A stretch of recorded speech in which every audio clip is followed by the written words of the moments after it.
आराध्य अरिहंत प्रभु के चरणों में अनंत अनंत आस्था के साथ वंदन। शासनपति भगवान महावीर स्वामी के चरणों में अनंत अनंत आस्था के साथ वंदन।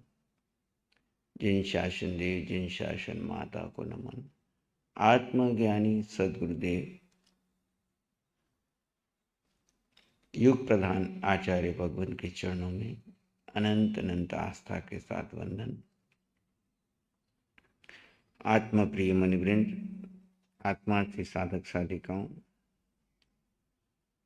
हम सभी बृहद आलवीणा के आध्यात्मिक स्वरूप को समझने के लिए प्रतिदिन चिंतन कर रहे हैं।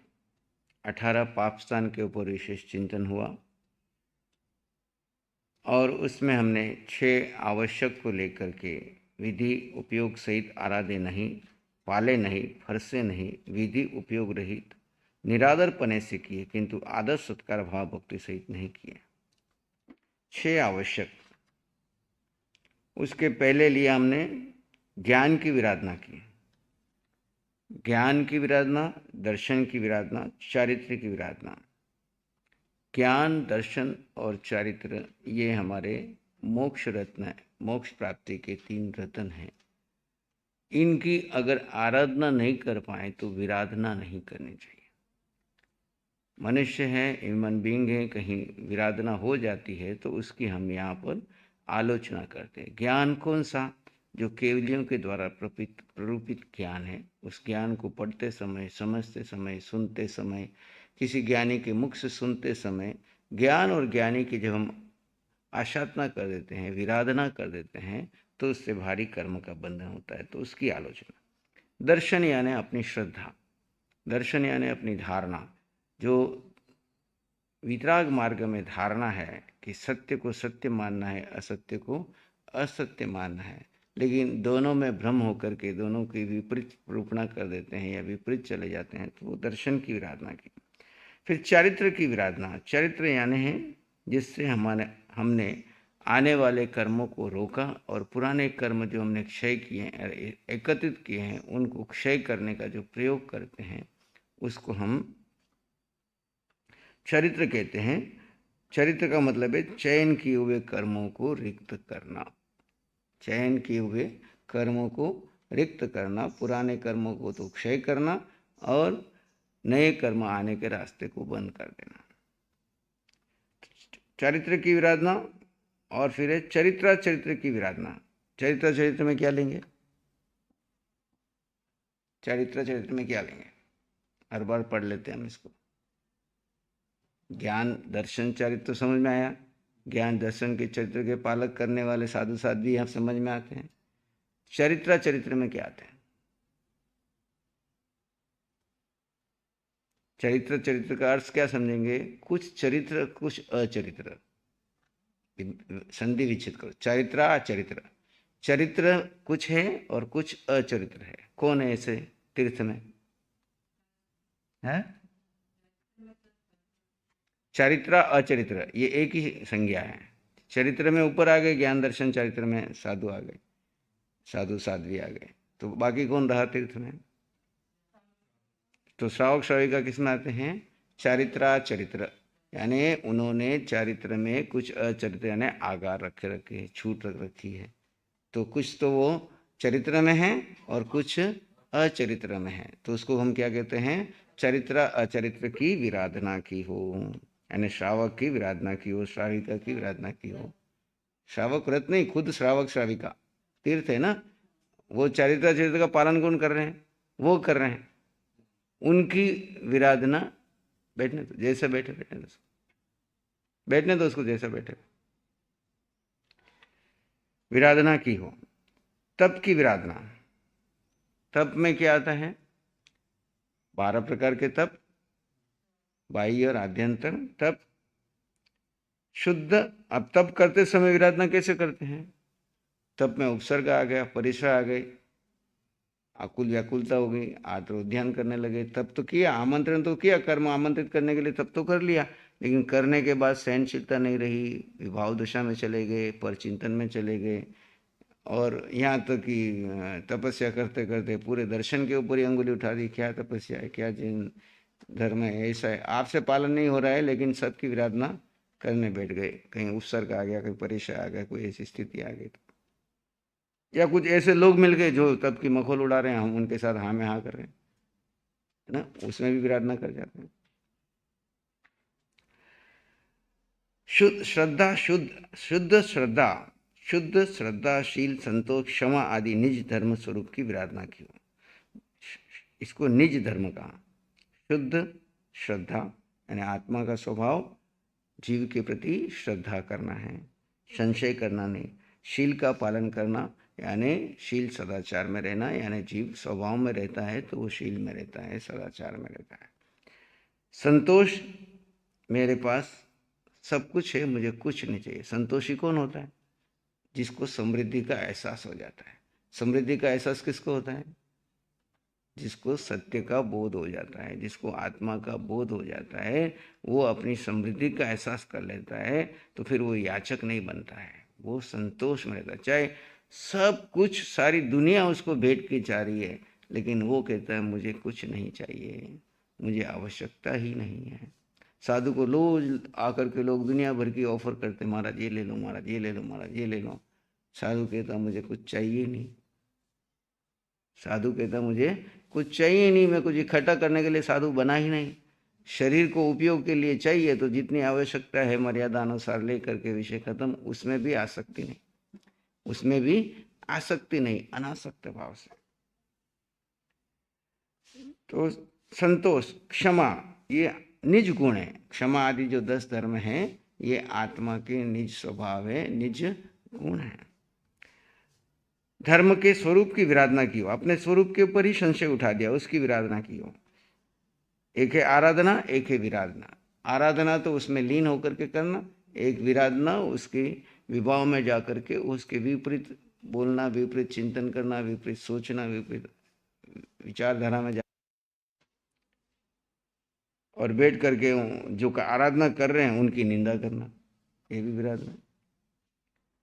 उपशम, विवेक, संवर, सामायिक, पोषद, प्रतिक्रमण, ध्यान, मौन आदि व्रत प्रचकान, दान, शील, तप वगैरह की विराधना की हो। यानी कषायों को उपशम करना, विवेक पूर्वक रहना, संवर की आराधना करना, सामायिक करना, पोषद करना, प्रतिक्रमण करना, ध्यान करना, मौन आदि व्रत प्रत्याख्यान करना, दान, शील, तप वगैरह जो भी आराधनाएं हैं, इनकी आराधना तो नहीं की बल्कि उनकी विराधना करती। क्या सामायिक होता है, क्या प्रतिक्रमण होता है, क्या पोषण, सब ढोंग कर रहे हो, ये कर रहे हो, ऐसे उल्टे सीधे कई बार बोल जाते हैं। ऐसा कुछ हमने अगर कर दिया है, किसी भी प्रकार की विराधना हो गई है, तो अरिहंत भगवान की साक्षी से, अपनी आत्मा की साक्षी से प्रतिक्रमण करना। परम कल्याणकारी इन बोलों की आराधना, पालना आदि में मन वचन काया से नहीं की हो। पालन करते समय मन कहीं जा रहा है, वचन कहीं जा रही, काया कहीं जा रही है, त्रियोग को एकत्रित करके नहीं किया हो, बहिर्मुखी हैं वो और आप खाली क्रिया पूरी करे जा रहे हैं, तो उसकी हम आलोचना, प्रतिक्रमण करते हैं। 6 आवश्यक, आवश्यक है ना, इम्पोर्टेंट है, कंपल्सरी है, उसमें कोई छूट नहीं है, अनिवार्य है। कितने आवश्यक है? 6 आवश्यक। 6 आवश्यकों की सम्यक प्रकार से विधि उपयोग सहित आराध्य नहीं, पाले नहीं, आराधना नहीं की, पाला नहीं, स्पर्शना नहीं की, विधि उपयोग रहित निरादर पने से, जैसे कैसे अब क्या करें, साधु बन गए तो प्रतिक्रमण करना पड़ेगा, श्रावक आतिथ्य करना पड़ेगा, कर रहे, पर अंदर में आदर नहीं है, सम्मान नहीं है, आराधना की भावना नहीं है, सत्कार की भावना नहीं है, सत्कार की भावना नहीं है, तो वो बात नहीं बनती है। 6 आवश्यक कौन कौन से हैं? सामायिक 6 आवश्यक, खाली प्रतिक्रमण के 6 आवश्यक नहीं है, ये 6 आवश्यक हमको हर समय जब जब भी अवसर मिले करना है। सामायिक का अवसर आने पर सामायिक करना है। 24 तीर्थंकरों की स्तुति करनी है, भक्ति करनी है, आराधना करनी है, ताकि उनके जैसी अवस्था हमारे लिए आ सके। उसमें क्या है? 24 स्तुति में हमने अपने लक्ष्य को हम याद करते हैं, बार बार अपने आदर्श को याद करते हैं। हमारे आदर्श 24 तीर्थंकर हैं और हमारा लक्ष्य, हम उसमें प्रार्थना करते हैं, हम विधि की याचना करते हैं कि हे अरिहंत प्रभु, आप मुझे प्रदान करें। क्या प्रदान करें? तो आरोग्य बोहि लाभम, ऐसी बोधि प्रदान करो जिससे आगे मेरा कोई कर्म रोग ही ना आए। आरोग्य का मतलब क्या है? रोग। रोग क्या है? मूल रोग हमारा क्या है? कर्म रोग है। शरीर का रोग किसके कारण आया? कर्म कारण। हम समझते खाली हम शरीर के रोग के लिए प्रार्थना कर रहे हैं। यहाँ आरोग्य बोही लाभों का मतलब है मेरे को रोग ही ना हो। तो रोग कौन सा है? आरोग्य कौन सा है? कि मुझे कर्म रहित हो जाऊं, नया कर्म बंधन बंधे नहीं, पुराने कर्म क्षय कर जाऊं। आरोग्य बोही, बोधि, ऐसी बोधि प्रदान करो, यानी मुझे बोध हो जाए, आत्मबोध हो जाए, मैं कौन हूं, मैं कहाँ से आया, मेरा स्वरूप क्या है, मेरा लक्ष्य क्या है। आरोग्य बोही लाभ, और मुझे समाहि वर्म उत्तम, उत्तम समाधि की साधना मिल जाए। समाधि क्या है? कि मैं समाधान में आ गया, मुझे कुछ चाहिए नहीं, मैं समृद्ध हूँ, संपन्न हूँ, परिपूर्ण हूँ, हर समय अपने स्वभाव में, ज्ञाता दृष्टा भाव में, समाधि में रहता हूँ। वो है समाधि। मुझे पहले आत्मा का बोध प्राप्त हो ताकि मेरा आने वाला कर्म रोग सब रुक जाए, मैं स्वस्थिति में आ जाऊं, स्वस्थ हो जाऊं। और स्वस्थिति में आके स्वस्थ होकर के समाधि की आराधना। समाहि वर, कौन सी समाधि? उत्तम समाधि। समाधि के भी अनेक स्टेप हैं, उसमें कहा उत्तम समाधि, जो आने के बाद फिर मैं असमाधान में, यानी शिकायत में, प्रतिक्रिया में, आत्म ध्यान में, कर्ता भोक्ता में न जाऊं। समाई वर उत्तम। और वो समाधि कैसी हो? वो समाधि की आराधना करने पे मैं कैसी स्थिति प्राप्त करूं? कि चंदेशु निर्मल है, चंद्रमा के समान निर्मल हो जाऊं। जैसे चंद्रमा निर्मल है ऐसे मैं निर्मल हो जाऊं, यानी मेरे सारा कर्म कलंक क्षय हो जाए और शीतलता शांति का प्रतीक बन जाऊं। और ज्ञान में मैं कैसा हो जाऊं? तो आई चेसु अयम पयास है, प्रकाशमान, जैसे सूर्य प्रकाश करता है वैसे मेरे भीतर में केवल ज्ञान का प्रकाश प्रकटित होगा। किससे होगा? आरोग्य रूपी आत्मा की बोधि प्राप्त करने से, उत्तम समाधि की साधना से चंद्रमा के समान मैं निर्मल हो जाऊंगा, सागर के समान केवल ज्ञान की तरह प्रकाशित करके मैं सूर्य के समान प्रकाशमान हो जाऊंगा। और सागर वर गंभीरा, फिर चाहे कुछ हो दुनिया में, तीनों काल में, तीनों लोक में, जब मुझे केवल ज्ञान प्रकट हो जाएगा तो मैं फिर कोई प्रतिक्रियाएं करूंगा, गंभीर हो जाऊंगा। कैसा गंभीर हो जाऊंगा? जैसे सागर गंभीर है, ऊपर से कितनी लहरें चले पर भीतर में सागर कैसा है?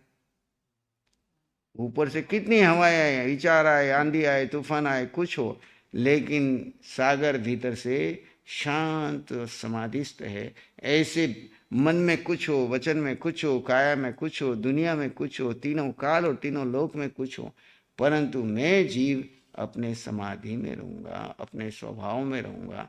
सिद्धा ऐसी सागर और गंभीरा, ऐसी गंभीर स्थिति अवस्था को मैं प्राप्त करूं।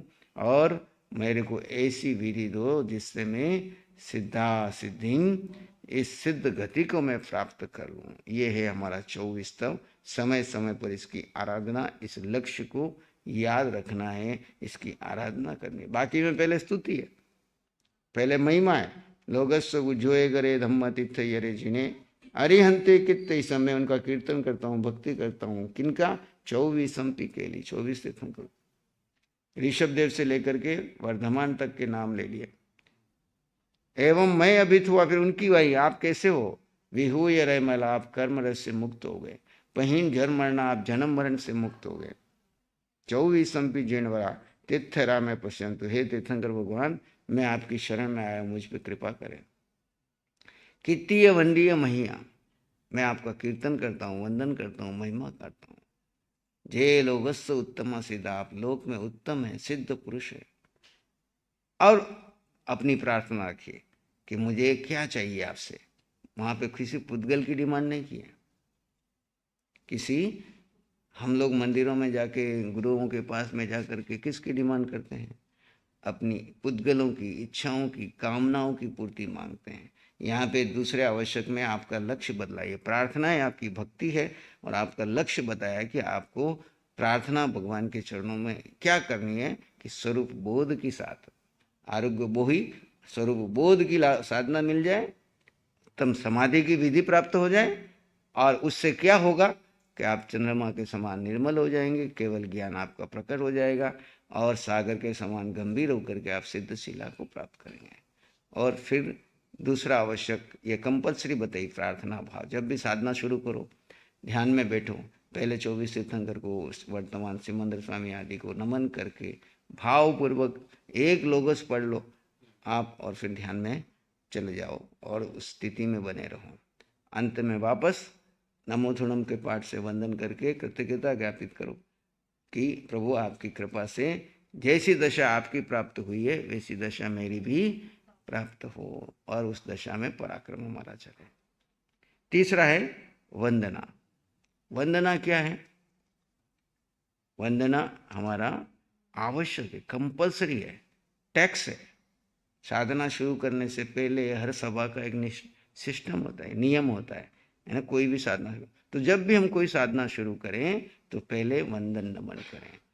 वंदन नमन किन को करें? पहले अरिहंतों को नमन करें, गुरुदेव को नमन करें, और फिर हम साधना में प्रवेश करें। नमन से हमारे भीतर का अहंकार टूटेगा, विनय भाव आएगा, कर्ता भाव टूटेगा, ज्ञाता दृष्टा भाव की साधना प्रारंभ होगी। इसलिए जब भी कोई साधना शुरू करो तो विनम्रता हमारे जीवन में आए। विनम्रता के बिना आगे बात बनती है, आधार हमारी नम्रता है।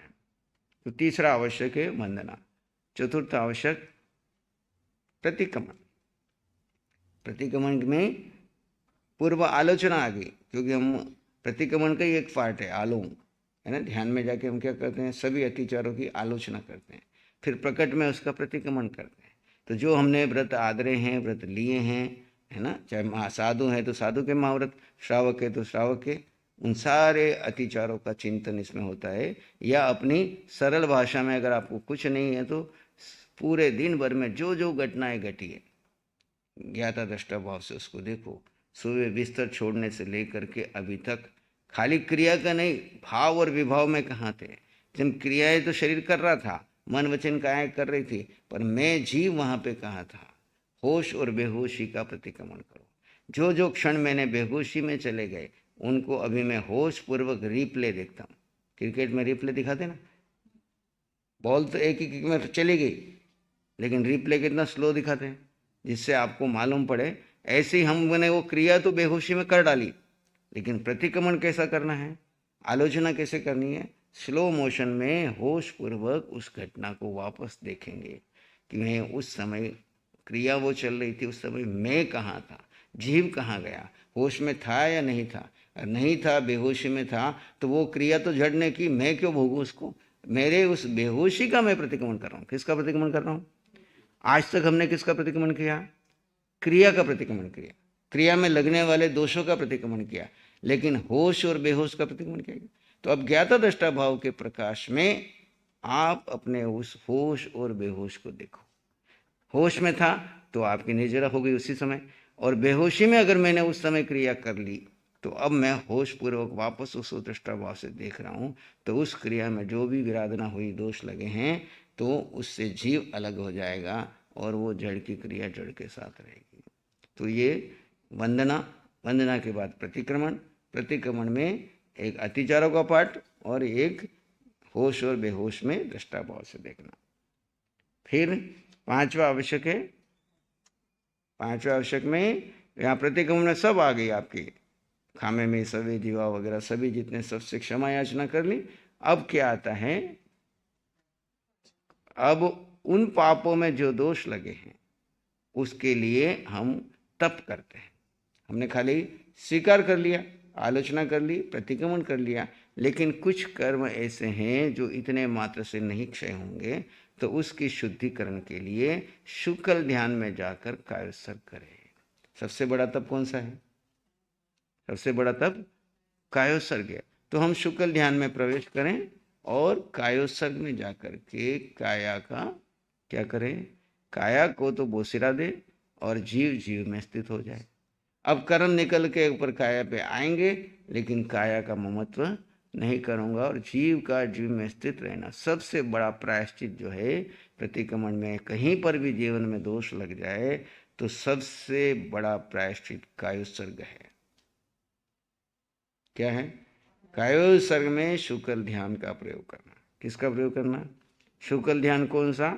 जीव का जीव में स्थित रहना। वर्तमान में लोग विधि भूल गए तो धर्म ध्यान में हमने लोगस का कौशक दे दिया कि चलो कुछ तो चिंतन करेंगे, जिनको नहीं आता है तो अनौकार मंत्र बोल देते हैं। लेकिन वास्तव में जो है, जो अभी अब हम ध्यान के प्रयोग में कर रहे हैं, जड़ और जीव का भेद करके जीव जीव में स्थित हो जाए। कम से कम 10 मिनट आप बैठने का अभ्यास करोगे तो दिवस भर में कोई भी भूल हो गई तो भगवान फरमाते हैं उसकी शुद्धिकरण हो जाएगी। इसलिए दिन भर के प्रतिक्रमण में 4 लोगों का कौशक बता दिया।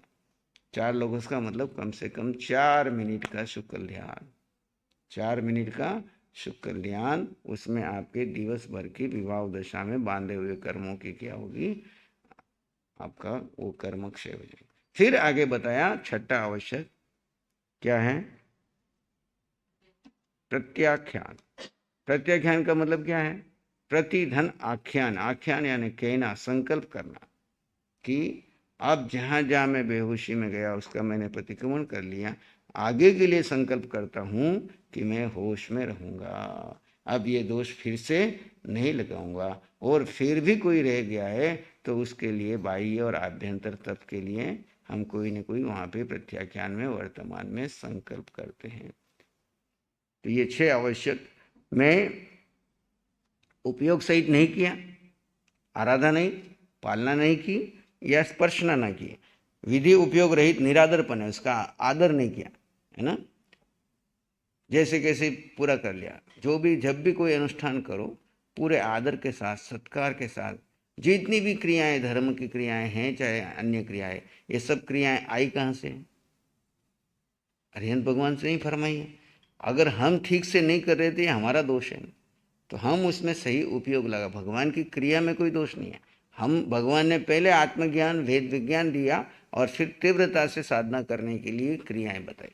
लेकिन वर्तमान में लोग साधना भूल गए और खाली क्रियाएं करके तृप्त हो जाते हैं। इसलिए भगवान कहते हैं कि साधना में पहले भेद ज्ञान जरूरी है। भेद ज्ञान के साथ की हुई चाहे देह की क्रिया हो चाहे धर्म की क्रिया हो, आपकी निर्जरा में सहयोगी बनेगी। देह की क्रिया करते हुए भी, आरंभ समारंभ में रहते हुए भी अगर आप जीव अपने स्वभाव में रहते हो तो वहाँ पे कषाय नहीं होने से वो क्रिया क्या हो जाती है, क्षणों में क्षय हो जाती है। और अगर आप विभाव में होते हैं तो वहाँ पे कषाय होने से क्या हो जाता है, आपके कर्म के बंधन गाढ़े हो जाते हैं जो क्षय करने आपको कठिन होते हैं।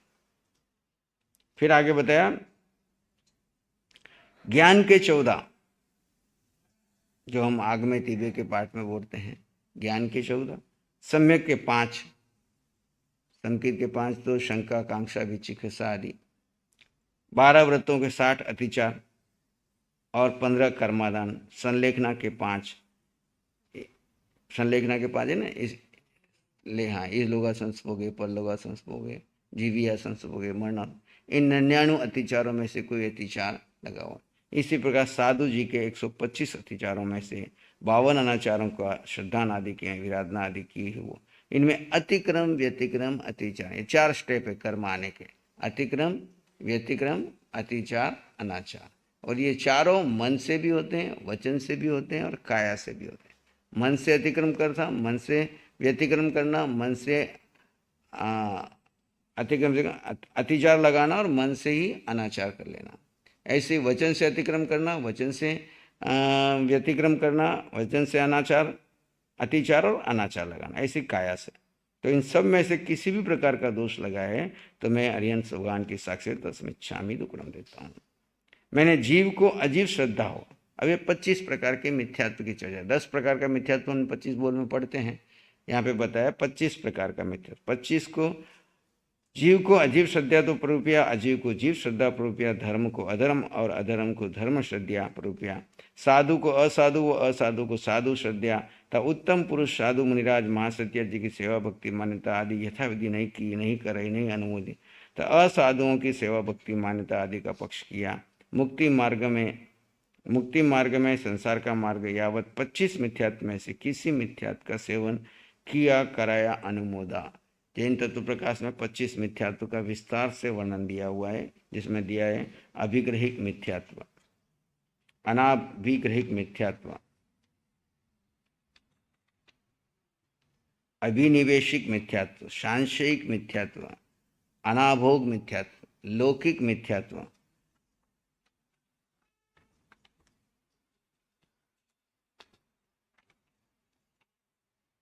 काफ़ी विस्तार से चर्चा दी। जिनको इसमें ज़्यादा जानकारी चाहिए तो इसको जैन तत्व प्रकाश का स्वाध्याय अवश्य करें, जिससे आपको बेसिक नॉलेज जो है जैन दर्शन का।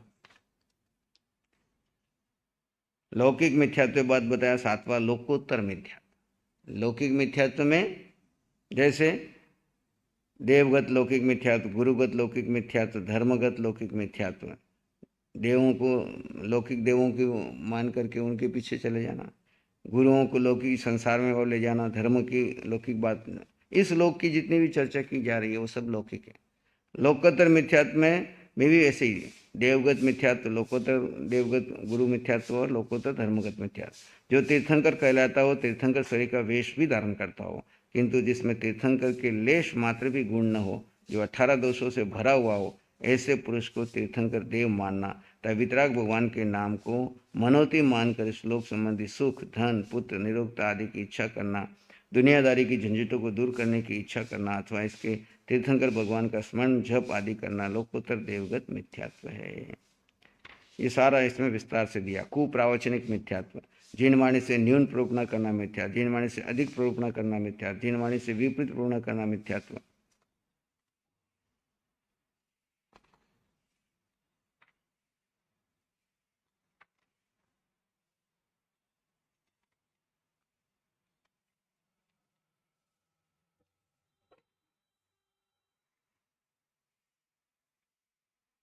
धर्म को अधर्म समझना मिथ्यात्व, साधु को असाधु मानना मिथ्यात्व। ये बाकी के सारे यहाँ पे आ जाएंगे। इसमें इस तरह असाधु को साधु मानना मिथ्यात्व, जीव को अजीव श्रद्धा करना मिथ्यात्व, अजीव को जीव श्रद्धा करना मिथ्यात्व, सन्मार्ग को उन्मार्ग श्रद्धा मिथ्यात्व, उन्मार्ग को सन्मार्ग श्रद्धा मिथ्यात्व, रूपी को अरूपी श्रद्धा करना, रूपी को अरूपी श्रद्धा कैसे करते हैं हम यहाँ पे ये मिथ्यात्व सहन करते हैं। रूपी को अरूपी श्रद्धा मिथ्यात्व। जैसे वायु का आदि कितने ही अष्टस्पर्शी रूपी साकार मूर्तिमान पदार्थ है, किंतु सूक्ष्म होने से पारदर्शी होने के दृष्टिगोचर नहीं होते। कर्म पुद्गल 24 स्पर्शी रूपी पुद्गल हैं, वे भी दृष्टिगोचर नहीं होते, इस कारण उन्हें अरूपी कहना मिथ्यात्व है। रूपी को तो अरूपी कहना, अरूपी को रूपी श्रद्धा मिथ्यात्व है।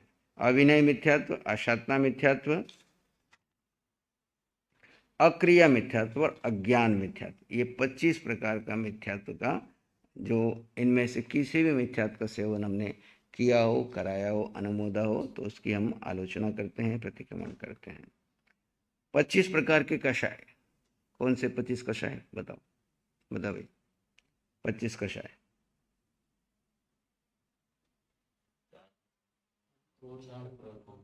चार तो सभी जानते हैं। 25 कषाय। बोल, तत्व ज्ञान क्या सिखाया तुमको? चार तो हर कोई बोलता है, 25 कषाय अभी चर्चा हो चुकी है कुछ ही दिनों पहले स्वाध्याय में। 4 चौकड़ी के 16 कषाय। अनंतानुबंधी क्रोध मान माया लोभ, अप्रत्याख्यानावर्णी क्रोध मान माया लोभ, प्रत्याख्यानावर्णी क्रोध मान माया लोभ, संज्वलन क्रोध मान माया लोभ। कितने हो गए? 16 और 9 कषाय। 16 और 9 कितने हो गए? 24।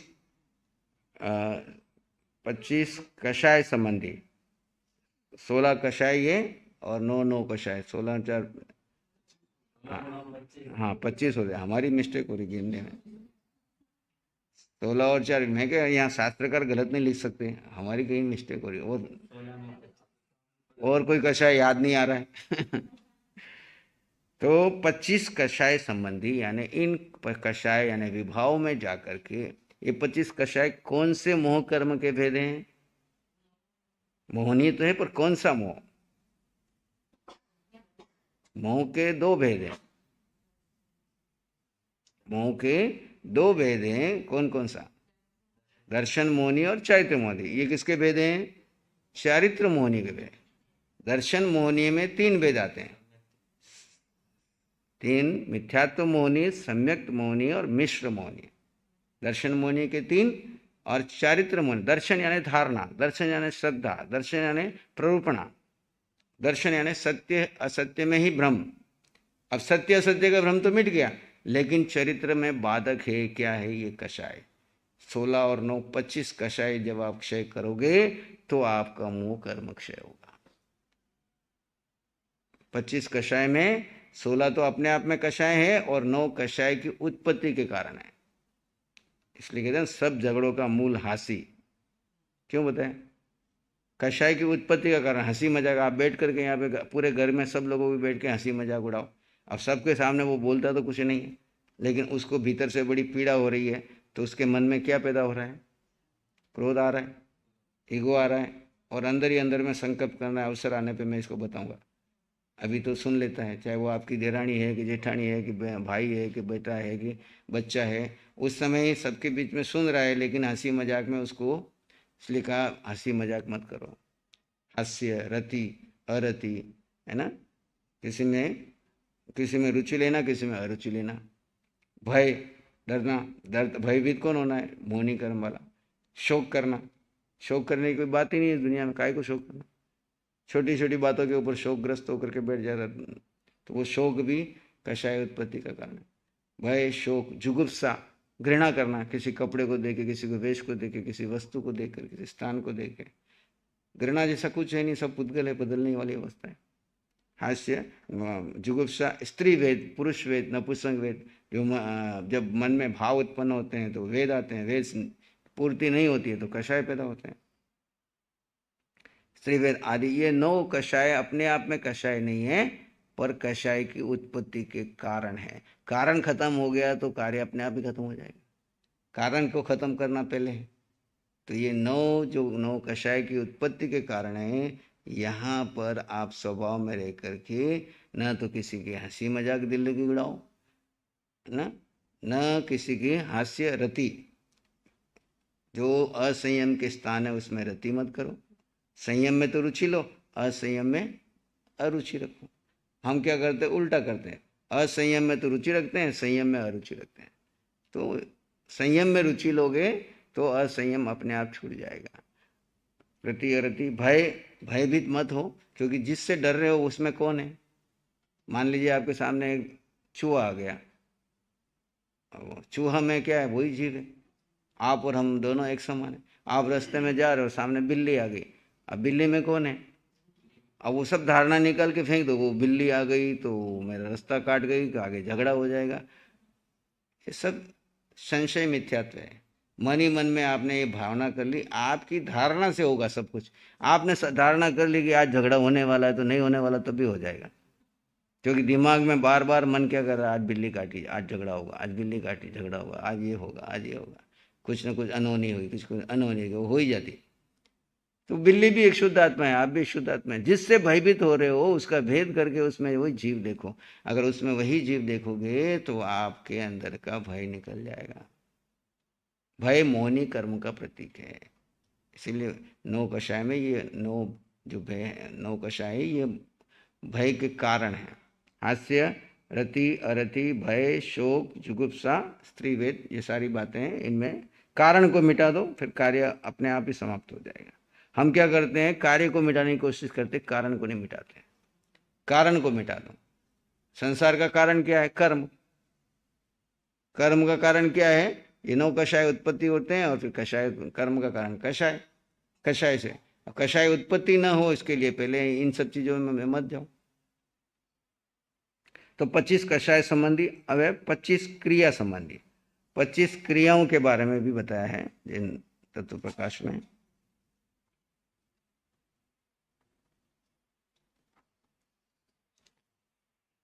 क्रियाएं का मतलब है जिसके कारण आपके जीवन में कर्म आते हैं।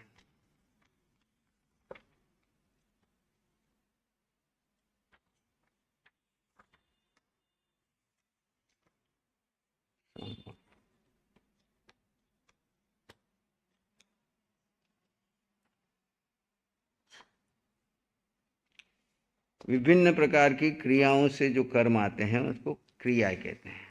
कर्म आने के रास्ते 2 हैं, मैंने पहले ही बताया, योग और कषाय। योग से आते हैं कर्म। योग किससे? मन वचन काया के योग से क्रियाएं बन लगती है। तो क्रियाएं किस प्रकार होती है? तो 25 प्रकार के। जीव क्रिया के 2 भेद है, सम्यक जीव को लगने वाली क्रिया और मिथ्यात्व जीव को लगने वाली क्रिया। अजीव क्रिया के भी 2 भेद है, सांप्रायिक क्रिया और इडियापथी की क्रिया। कषाय वाले जीवों को योग की प्रवृत्ति होने पर जो क्रिया लगती है वह सांप्रायिक क्रिया कहलाती है, और उपशांत कषाय, क्षीण कषाय, सहयोग केवली नामक 11वें, 12वें और 13वें गुण स्थानकों में केवल योग की प्रवृत्ति से जो क्रिया लगती है उसे इडियापथिक क्रिया कहलाती है। 25 क्रियाओं में 24 जो क्रियाएं वो सांप्रायिक क्रियाएं, यानी वो कषाय युक्त क्रियाएं, और 25वीं क्रिया जो है इडियापथिक क्रिया है, वो केवली को, उपशांत मोहनी वाले, केवली जैसा जीने वाले को, जिनको उस समय कोई कर्म नहीं लगता, कर्म आते हैं और ऐसे जड़ जाते हैं, ऐसे कहते हैं ना, भगवान विहार करते हैं, श्वासोश्वास लेते हैं, पहले समय में क्रिया आती लगती है, दूसरे समय में वापस अंदर वो क्रिया घटती है, तीसरे से चौथे समय में क्षय हो जाती है, क्योंकि कषाय नहीं है, शुक्लयान में वापस वो कर्म क्षय हो जाता है जो क्रिया लगी वो। लेकिन अगर कषाय वाला है तो वो सांप्रायिक है। हमारी सबकी क्रियाएं कौन सी है? कषाय वाली क्रियाएं। काय की क्रिया, दुष्ट भाव से युक्त होकर प्रयत्न करना, अयत्नपूर्वक काय की प्रवृत्ति करना, मेरा शरीर दुर्बल हो जाएगा इत्यादि विचार से व्रत नियम आदि का पालन या धर्माचरण न करके आरंभ जनक कामों में लगना काय की क्रिया कहलाती है। ये दो प्रकार की है, अनुप्रत काय की क्रिया और दुष्प्रयुक्त काय की क्रिया। काया से लगने वाली क्रियाएं कषाय युक्त।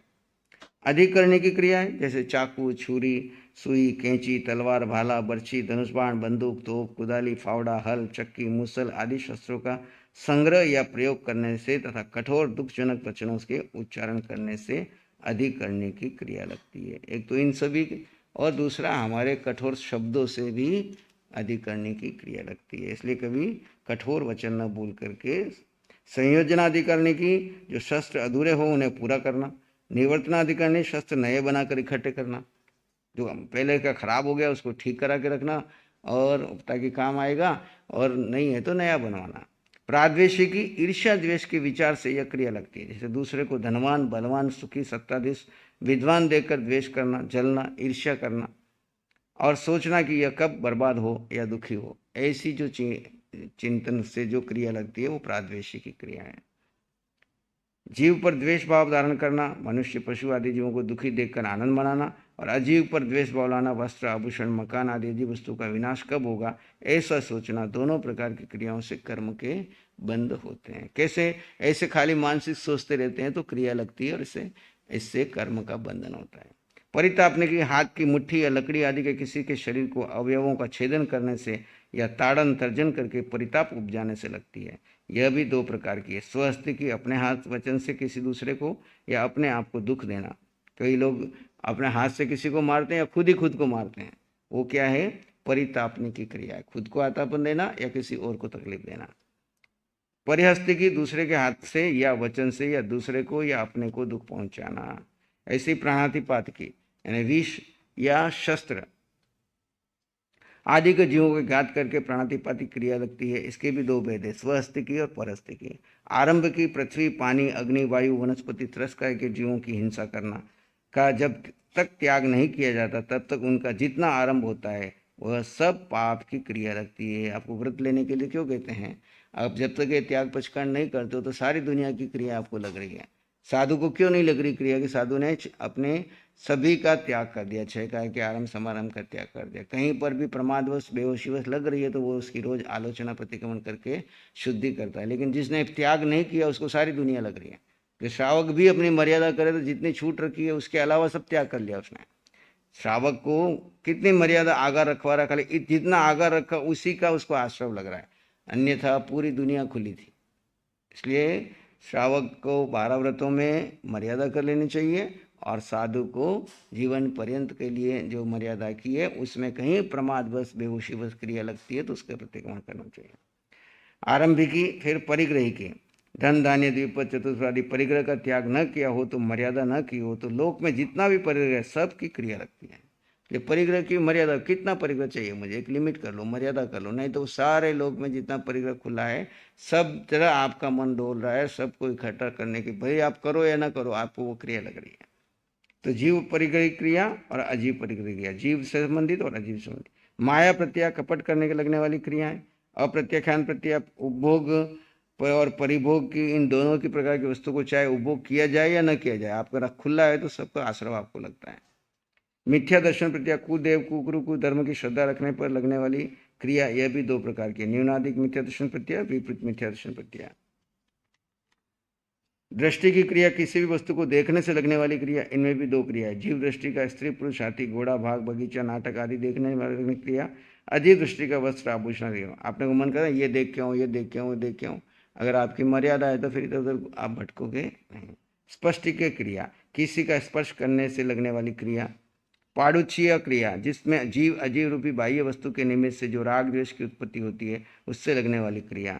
सामंतोपनाति क्रिया, उनमें अनेक वस्तुओं का समूह करने से लगने वाली क्रिया। ये दो प्रकार की है। जीव सामंतोपनिपति की क्रिया, जैसे दास दासी घोड़ा हाथी बैल ये इकट्ठे करके रखना। अजीव सामंत धातु घर महल वस्त्र आदि की क्रिया से लगने वाली।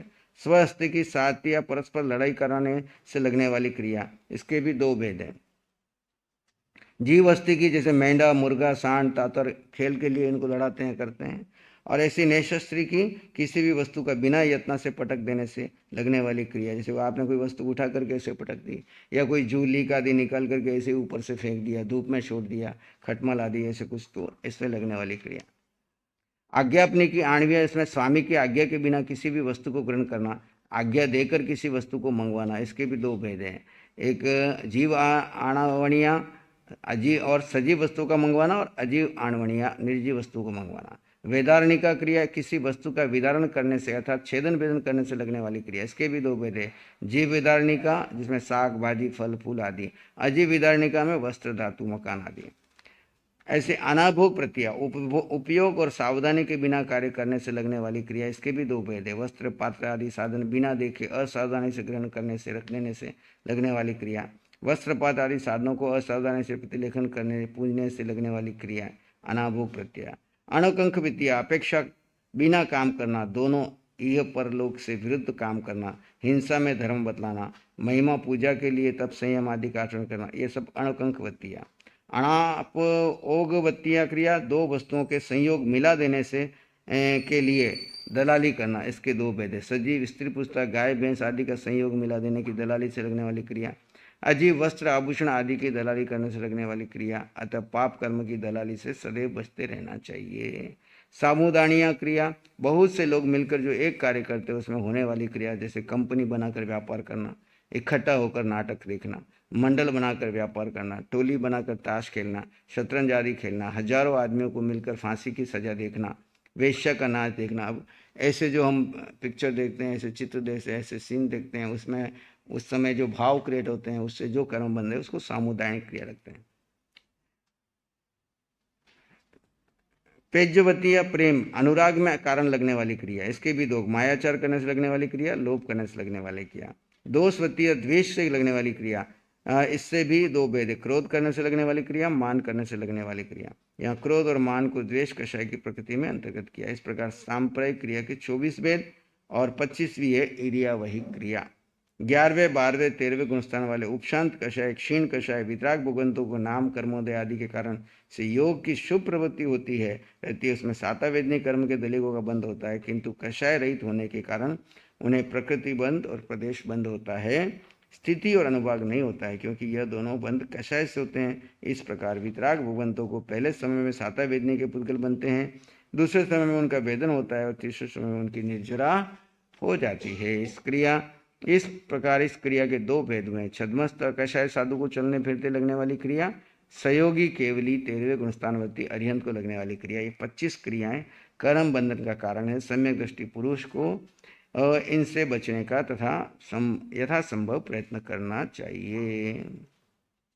ये हमने 25 क्रियाओं के बारे में संक्षेप में जानकारी ली। विस्तार में आप जैन तत्व प्रकाश में इसका स्वाध्याय कर सकते हैं। 33 आशातना, जब हम प्रतिक्रमण बोलते हैं अरिहंताणम आसायणाय सिद्धाणम आसायणाय आइडियाणम आसायणाय, साधु के बोल में और 33 आशातना में आती है।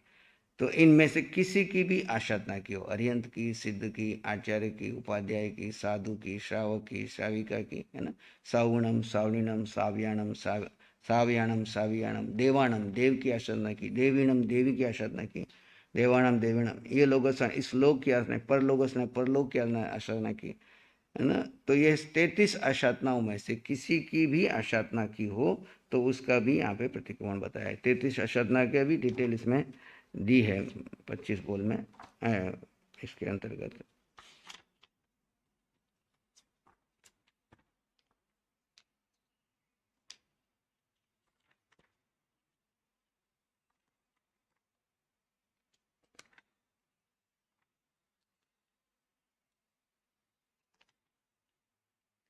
फिर आगे कहा ध्यान के 19 दोष, वंदना के 32 दोष, सामायिक के 32 दोष, पोषद के 18 दोष। इन दोषों में से कोई भी दोष लगे तो उसकी आलोचना। पोषद के 18 दोष में बताया 1 से 6 पोषद व्रत में क्षोर, हजामत करना, मज्जन स्नान नहीं करना, मैथुन सेवन नहीं करना, आहार नहीं करना, वस्त्र नहीं धोना, जेवर नहीं पहनना, वस्त्र आदि नहीं रंगाना। अतः पोषद के पहले दिन ये काम कर लूँ, इस विचार से 6 कार्य करे तो दोष लगता है। कि कल पोषद है तो आज स्नान कर लेता हूँ, कल तो स्नान नहीं करना है, आज हजामत कर लेता हूँ, आज संसार का भोग कर लेता हूँ, आहार नहीं करूँगा, करना है तो आज अच्छी तरह से दबा के पहले भोजन अच्छे से कर लूँ। इस तरह से जो उस भाव से जो किए जाते हैं तो वो पोषद के 6 दोष पहले के हो गए। सातवां पोषद में अव्रति का सत्कार करना।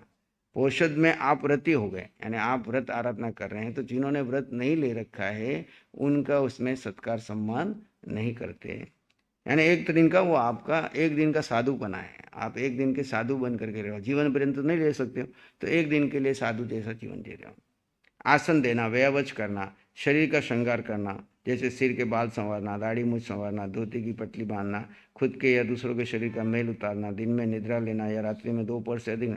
पोषद ले लिया, धर्म ध्यान तो करते नहीं है, लेकर के दिन में भी खूब खराटे से सोए रहे, रात को भी पूरी रात सोए रहे, तो वो पोषद समय। जिस प्रकार साधु को भगवान ने बताया कि 2 पहर से ज़्यादा रात्रि में विश्राम नहीं करना, दिन में बिना कारण सोना नहीं, तो इस तरह से पोषद के दिन भी धर्म आराधना में लगे रहना। पूंजने से पूंजे बिना खाद खुजलाना, विकथाएं करना, चुगली, निंदा, हंसी मजाक आदि करना, व्यापार संबंधी, हिसाब संबंधी बातें करना, गप्पे मारना, अपने शरीर को या स्त्री आदि के शरीर को रागमय दृष्टि से देखना, गोत्र, जाति, नाते आदि मिलाना, जैसे आप हमारे अमुक रिश्तेदार हो आदि कहना, खुले मुंह बोलने वाले को सचित वस्तु उस जिसके पास हो उनसे वार्तालाप करना, रुदन करना, शोक संताप करना। इस प्रकार पोषद का आचरण करने वाले श्रावक को इन 18 दोषों से बचना चाहिए। निर्दोष व्रत की आराधना कहलाती है। और मन वचन काया से जो कोई पाप दोष किया हो, कराया हो, अनुमोदा हो, उसका मुझे धिक्कार धिक्कार बारंबार तस्मिच्छामि दुक्कडम। बाकी की चर्चा फिर यथा समय आचार्य भगवान पधार रहे हैं। जय